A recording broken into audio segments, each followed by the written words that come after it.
Меня зовут Искендер Бариев, я являюсь почетным председателем Крымско-Татарского молодежного центра. А в Международном объединении тюркской молодежи я активное участие принимаю с 1995 года. С нашей стороны было предложено ряд предложений, как дальше развивать Международное объединение тюркской молодежи. Мы инициировали ряд мероприятий, кроме того, мы участвовали в ряде, скажем, инициировали такие мероприятия, как и турниры по футболу, участвовали на данных турнирах. И поэтому в этом плане мы считаем, что нам необходимо дальше продолжать, дальше активно работать. Понятно, что уже прошло 20 лет, понятно, что когда мы должны подводить итоги, мы должны понимать, что есть плюсы и минусы, есть недоработки, есть результаты.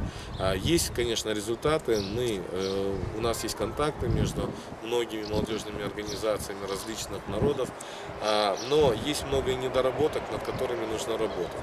И основная причина, скажем, и основное направление, которое мы должны решить, на мой взгляд, мы должны придумать механизм, мы должны разработать систему для того, чтобы мы могли помогать развиваться нашим, скажем, молодежным организациям, в первую очередь народов, которые не имеют своей государственности.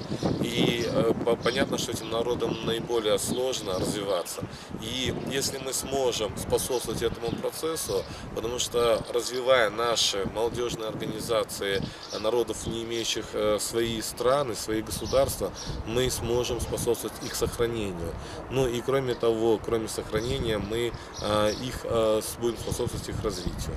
И я думаю, это должно быть основной задачей Международного объединения тюркской молодежи. И я надеюсь, что в ближайшее время ситуация изменится к лучшему.